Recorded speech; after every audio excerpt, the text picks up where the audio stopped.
Dans l'Antiquité, les Romains plaçaient devant eux les sourciers au moment de déplacer leur garnison. Plus tard, la révolution industrielle réactive les sourciers pour trouver des mines et de l'eau souterraine. Enfin, au siècle dernier, cet art, devenu une profession, décline avec l'extension du réseau d'eau courante. Philippe, lui, a été initié il y a une dizaine d'années, quand la ressource en eau commençait à poser des problèmes.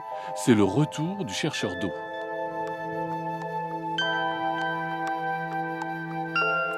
Quand tu me vois comment j'opère sur le terrain, à l'aide de jalons, j'utilise le GPS, l'appareil photo, les cartes géologiques, les données géologiques en complémentarité. Il faut savoir que le sourcier du XXIe siècle est obligé de passer par là, quoi.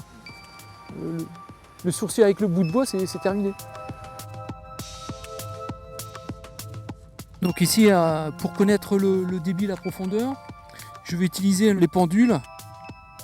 À l'aide du pendule, je vais connaître le débit mètre cubeur et la profondeur.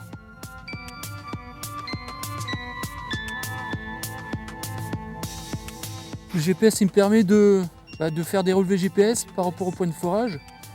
Et puis suite à mon intervention, je vais rédiger un compte rendu qui aura le relevé GPS et puis d'autres éléments utiles pour le forage. Philippe a 300 recherches à son actif dans l'Est de la France avec un taux de réussite estimé à plus de 90%. Il est sollicité pour des projets de pluie, d'étang, de géothermie ou des problèmes d'humidité, comme ici, chez une cliente isolée en rase campagne qui n'avait plus d'eau pour son habitation. L'intervention consiste aussi à réduire les coûts pour le client en fait. C'est pas la peine d'aller chercher de l'eau à 2 km en sachant qu'on va faire des branchements électriques, des canalisations, tout ça. Donc le but aussi c'est de réduire considérablement les frais pour le client. Donc je regarde toujours aux alentours des habitations ou des bâtiments agricoles. Voilà.